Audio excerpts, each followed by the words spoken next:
Comilla railway সরকারি প্রাথমিক বিদ্যালয় একসময় ছিল মাদক সেবীদের আড্ডাখানা ও জরাজীর্ণ পরিবেশে ঘেরা।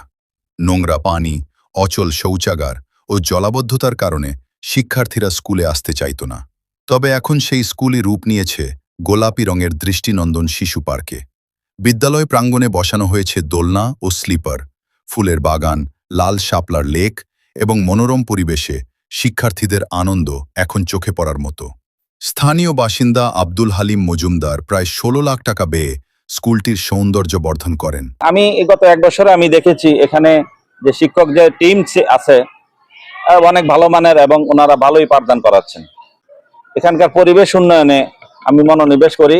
আজকে প্রায় এক বছর এখানে আমি কাজ করতে গিয়ে মাঠটা অনেক নিচে ছিল। আপনারা দেখেন রুমের চেয়ে এখন মাঠ ৩ ফুট উঁচা এবং এখানে জলাবদ্ধতার কারণে পানিটা লেগেই থাকে। একটা ড্রেনেজ ব্যবস্থার জন্য সরকারের নিকট আমরা আবেদন করেছিলাম।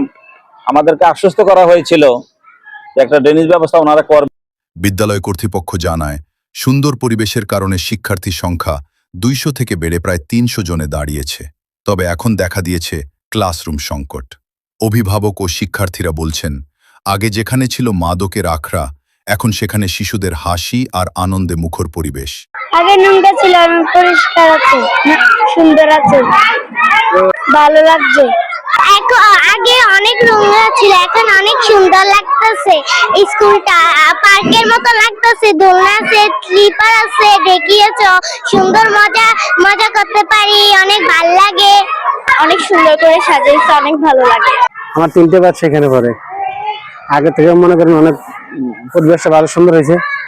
সেজন্য আর আগে তো মনে করেন খারাপ লোকেরা আড্ডা ফাড্ডা দিত, নেশা পানি করতো, এখন এগুলার থেকে অনেক বিরত আছে। বিদ্যালয়ের প্রধান শিক্ষক নতুন ভবন নির্মাণে সরকারের সহযোগিতা কামনা করেছেন। আমাদের স্কুলটা কিন্তু অনেক অবহেলিত ছিল। এখন আমাদের স্কুলটা কুমিল্লা শহরের সবচেয়ে সুন্দরতম স্কুল, মনোরম পরিবেশ, অনেক সুন্দর স্কুল। সবাই এসে আমাদের স্কুলে যে যত মিটিং হয়, সাব ক্লাস্টার ট্রেনিং হয়, সব টিচাররা এই কথা শুনে যে আমাদের স্কুল এত সুন্দর, এখানে আসার জন্য খুব আগ্রহী যে স্কুলটা দেখবে।